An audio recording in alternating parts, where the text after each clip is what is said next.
Okay. Hi, this is Missy Wolf, and we're here with Wade Hayes, and you're watching Dark City Interviews, and we have some fan questions for you today. All right, shoot. All right. A lot of fans are asking, would you ever consider making a CD of gospel songs or your favorite hymns? I have considered it. I did one of my favorite gospel songs, "Old Rugged Cross," on a friend of mine's album last year, and there are several that I love from my childhood, the traditional ones. I like "Old Rugged Cross" a lot. It's one of my favorites. "Just As I Am" is one of my favorites, of course. And there's some modern ones too. I like the group. I've heard a few things from Casting Crowns that I like. So yeah, I'd certainly consider it. Okay, well that should make a few people happy. Oh, quite a few actually. Now, someone wants to know, what inspires the thought process in your music, or is it just that you have a great imagination? It comes from so many different places. I could read a line in a book, that usually gets me going pretty good, or I can hear somebody say something in a conversation. I can see something in a movie, or I can start hearing a melody in my head and I put words to the melody. It comes from all different places. But generally, reading books I'm kind of a book junkie, and I keep on going all the time. And and I notice when I don't read, I stop writing. So, and it takes a long time to get that pump primed again. So I try to stay up on reading a lot of fiction. That's good. I am not quite the reader, but I love it. I would rather read a book than see a movie any day. Movies are so boring to me. Yeah, I don't have time for movies either, but I did read some of the trilogies. I didn't do the 50 Shades of Grey, but I did some of the fun ones with the kids. We did Twilight and those things, but okay, so when you're singing your songs and your emotional songs, is there ever somebody that you're singing about? Is it ever really personal for you? Or? Of course, there are some songs that I've written that have started with an idea of something that I've been through. Some of the songs are that way, but a lot of the time it's stories I've heard and things I've seen firsthand people go through, and they're not necessarily personal every time, but they're and of course, you can embellish. Being a writer, you have that liberty. Yes. So. I'm just trying to make a good song, and some of the lines may or may not apply to me, but in the end, the thing that matters to me is having a good song. Right. Do you ever find yourself waking up in the middle of the night to write down lyrics? Absolutely. I used to dream songs a lot. Oh. I don't anymore much, but I do get ideas, and I hear songs playing in my head in my sleep. Oh, that's awesome. Yeah, I used to keep a notebook and a recorder by my bed. That's really fun. It's weird. It's an odd sensation. Well, you hear about it, but I've never actually had the opportunity to ask anyone if they've done that. I actually used to hear music playing in the house, and I would actually get up sometimes and try and find out where it was coming from. Wow. Yeah, I know. I've never told anybody that, but that's bizarro, and I have no idea. But you know what? That is really fun and exciting. I don't know. I think that would be really kind of cool. It's creepy at times, and it happened recently, and it turns out it's just something that's playing in my head. Well, I think it would be more creepy if you couldn't shut it off. Yeah, well, you can't. You can't. It goes away on its own. So. Oh wow! All right. Well, I wasn't expecting that. That's awesome. Okay, this one's fun. My friend Connie, I love her to pieces. If you weren't singing, what would you be doing with your life? I'm interested in houses. I love remodeling houses. Well, it's kind of a love-hate thing.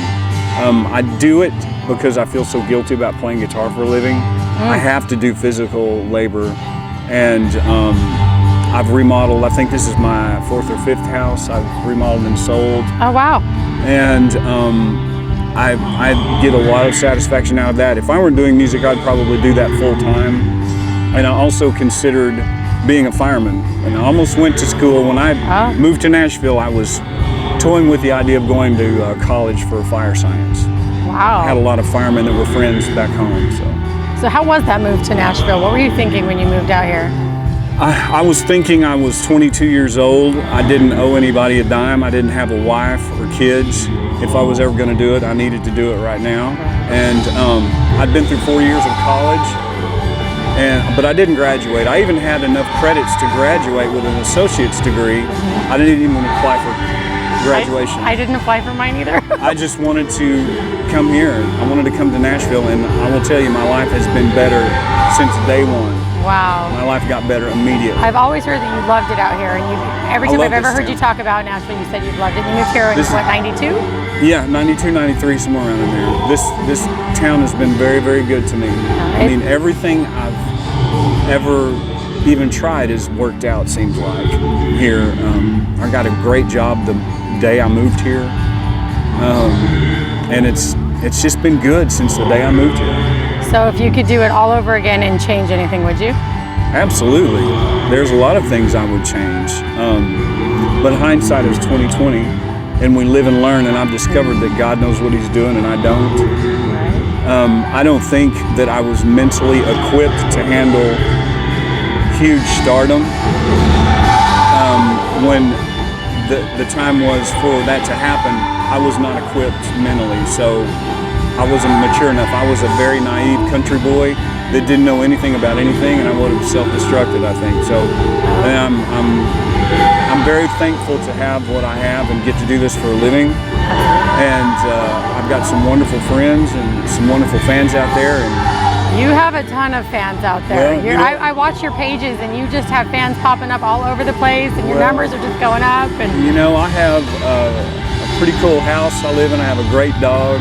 My bills are paid, and it'd be tough to ask for any more. Right. No, I commend you on that. That's really good. There's a lot of people who are never satisfied. Well, I wouldn't say I was satisfied, but I'm trying to be. Well, that's good. I'm very thankful. I will say I'm very thankful. Satisfied, no. Okay. All right, that's fair. Yeah. Now, your new album, Go Live Your Life. Yes. There's a lot of people who are going to be watching this that may not know your story and where that title came from. So would you mind? That song in particular is very dear to me, and I'm very proud of it. I got that idea after the second time I'd been through cancer, and my oncologist, Dr. Berlin here in Nashville, we were looking at my numbers, and we were talking about taking my port out, which a port is just something that's implanted inside your body that they administer chemotherapy.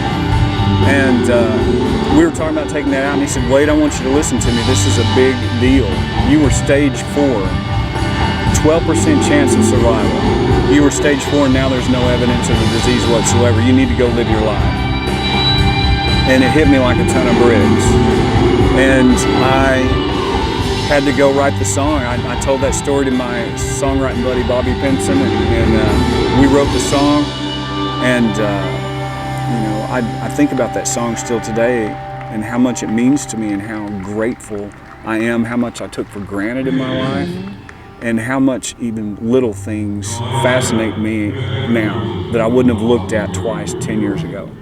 So this life is precious and beautiful, and I'm very thankful to still be here. We're thankful that you're still here. Absolutely. I met a woman at your Flagstaff show at the Museum Club. Yes. Who was very distraught because a man that she loved got cancer. They had been married for only a year, and he passed away. Yeah. And she said he did not have the will to live, and your song spoke so many volumes to her that she has been recruiting people left and right. You have to listen to this song, and that's awesome. You have to have hope and have a will to live. And so that is a big part of it. I don't mean to interrupt you. No, you're fine. You're good. Hope is one thing that is a huge part of it, and there were a lot of people that didn't believe I was going to make it, including some medical professionals.